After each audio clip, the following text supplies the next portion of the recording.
Welcome back. No issue illustrates the shift in the Republican Party better than the war in Ukraine right now, where traditional hawkishness on Russia has been replaced by a deep skepticism of U.S. involvement overseas, particularly when the policy is led by a Democratic president named Joe Biden. In a Washington Post poll this month, 50% of Republicans said the U.S. was doing too much to support Ukraine. That's up from just 18% who said the same thing in April of last year. This GOP split was on display this week as a handful of congressional Republicans who are supportive of the Biden policy on Ukraine met with Ukrainian President Zelensky in Kyiv. While back here at home, most of the declared and likely presidential hopefuls were striking a more skeptical tone about Ukraine, with really one notable exception. World War III has never been closer than it is right now. We need to clean house of all of the warmongers and America last globalists and the deep state. Well, they have effectively a blank check policy with no clear strategic objective identified. And I don't think it's in our interest to be getting into proxy war with China getting involved over things like the borderlands or over Crimea. I don't think we need to write them blank checks, but they have the passion to fight for their own freedom. Give them the ammunition to do it. There can be no room in the leadership of the Republican Party for apologists for Putin. Needless to say, there's going to be a robust debate on the presidential debate stage there. But joining me now is Republican Senator Dan Sullivan of Alaska. He's a member of the Senate Armed Services Committee. He's also a colonel in the Marine Corps Reserve, the only member right now of the United States Senate that does currently serve in the military. Senator Sullivan, welcome back to Meet the Press.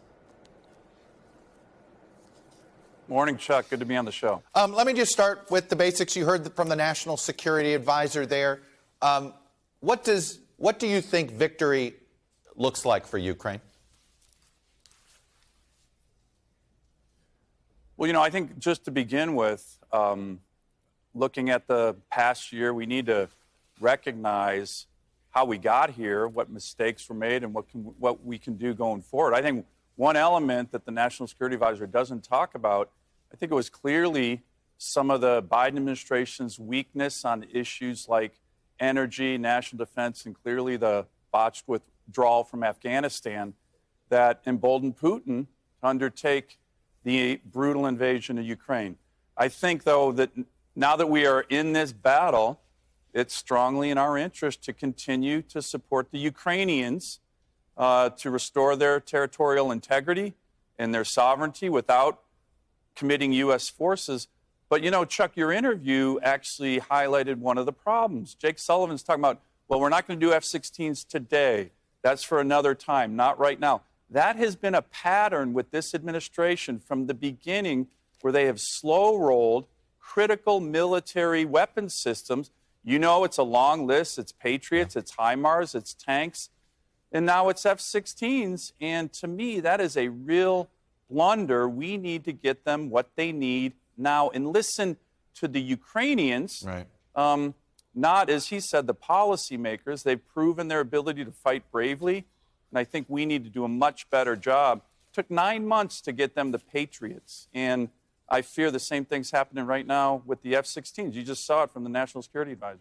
Do you want the administration to speak with more clarity on restoring the entire territorial integrity of Ukraine pre-2014, which, of course, means Crimea? Well, I think you saw the unease that Jake Sullivan demonstrated when you were pressing him on that. I do agree that this is going to be up to the Ukrainians and Zelensky. We need to give them, like I said, the weapon systems to undertake that. But I think they should be more clear. I think it should be all the territorial integrity of the entire country, which includes Crimea. And so, yes, I think they need more clarity on that. And the National Security Advisor didn't demonstrate it in his interview with you today. Let's talk about more support for Ukraine going forward. In the introduction, I highlighted there is a growing divide in your party. Do you think you're in the minority now among the Russia hawks in your party these days? No, I don't think so. I mean, you look at the U.S. Senate, the members who are on committees like Intel, Armed Services like myself, Foreign Affairs, I think there's still a strong contingent of Republicans who support supporting the Ukrainians. Now, I do think that there are legitimate criticisms of this administration's conduct of supporting the Ukrainians. Let me give you one that in particular, being home in Alaska, really matters. You know, from the beginning of this administration has been focused on shutting down the production of American energy. Well, as you know, Chuck, Xi Jinping and Putin fear American energy dominance. And so to have an administration that's shutting down energy, making it harder to move energy, pushing back on the ability to finance energy for America, this actually directly relates to our efforts to push back against Xi Jinping, Putin.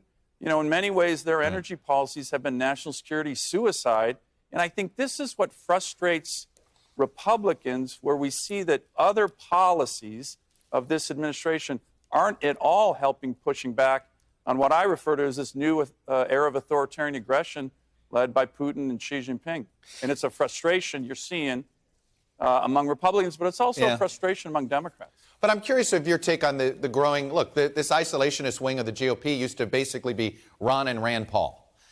It's bigger than that now. How much of it do you think is sort of genuine sort of leeriness of interventions because of Iraq and Afghanistan on the right? And how much of it do you think it's simply because Biden's a Democrat? Look, I think you've always had on both sides kind of the wings of each party an isolationist tendency. And I think that this war in particular, you're right, the polling is starting to show a lack of support. And I think that there are ways that you can address this. A lot of Republicans say, hey, we should be doing more on our own border, not the Ukraine-Russia border. My response to that is, hey, great powers can do both things, but it is important to address our own border, to secure the border. That would take away one of the arguments. Something else, and I hear from Alaskans all the time on this, we need to do a better job, the administration needs to do a better job of getting our European allies to pull their weight. As you know, Chuck, they've had a commitment to spend at a minimum, and it should be a floor, not a ceiling, 2% of their GDP on defense. The vast majority of the NATO allies that we have don't do that. And I think that frustrates Americans, where we see this huge conflict in the heart of Europe, and the Europeans aren't stepping up enough the way in which they need to. And I think pressing them to do more and having them do more can help push back against some of the doubts that are starting to spread across the country on Ukrainian support. What do you think the best way is to deter China from helping the Russians right now? And if they do, what should the consequences be? Well, look, they're already helping the Russians. I mean, every time you hear the Chinese officials talk about this, they're blaming us, they're blaming NATO for the Ukrainian war. I agree there should be a serious red line with regard to them supplying military equipment to the Russians, and I think that should be in the form of sanctions. But, you know, there's a broader issue here, Chuck, and I think this is another one where Republicans are actually more united, and it's the war in Ukraine really revealed that we are in this new era of authoritarian aggression led by Xi Jinping and Putin. As you know, they're working together. They are increasingly isolated. They view their democratic neighbors in a very paranoid way. And I think that this challenge, where they are looking to take aggressive actions against their neighbors, whether it's in Ukraine, whether it's Taiwan, I think it's going to be with us for decades. We need to face it with strategic resolve and confidence. There's a number of things that we have with regard to our strategic advantages over these dictators that we should promote if we're wise enough to use them: our military, our allies, our natural resources and energy, and of course our commitment to democracy and liberty. I mean, that in many ways that was what really helped us win the Cold War. Xi Jinping and Putin, you know, their biggest vulnerability is they fear their own people. We need to exploit that as we move forward. But I think that can unify Republicans and Democrats. I want to follow up on one more thing on China. There's a report today that another intelligence arm of the U.S. government, this is inside our energy department, has joined the FBI in concluding that COVID began with a lab leak in China. If we end up determining, if our intelligence community over time determines, this is the majority view, and it's the U.S. government's view, that this was a lab leak in China and that government covered it up, What should be the consequences? Well, I think we need to have public hearings on this and really dig into it. Think about what just happened over the last 3 years. One of the biggest pandemics in a century. A lot of evidence that it's coming from the Chinese. And when other countries even raise it, like Australia, the Chinese use their coercive economic activities to shut people up. So I think we need to do extensive hearings. I hope our Democratic colleagues in the Congress can support that. I know the Republicans in the House are certainly supportive of that. But I think if that happens, we need to make sure every country in the world knows this. Look, this is a country that has no problem coming out and lying to the world. We just saw that with this Chinese spy balloon. It's the nature of a communist dictatorship to lie to their own people, to lie to the world. But I think that we need to make sure every country knows that and then look at what the consequences could be. Obviously, millions of deaths, huge economic impacts. And it would once again show that the Chinese Communist Party is not only a menace, but the nature of these regimes is to lie to the world, and we need to make that clear to people. I think you're definitely right on those public hearings. At a minimum, we need to know what we know, and the world needs to know what we know. Senator Dan Sullivan, Republican from the great state of Alaska, thanks for getting up very early this morning out there and sharing your perspective with us. Thanks for watching our YouTube channel. Follow today's top stories and breaking news by downloading the NBC News app.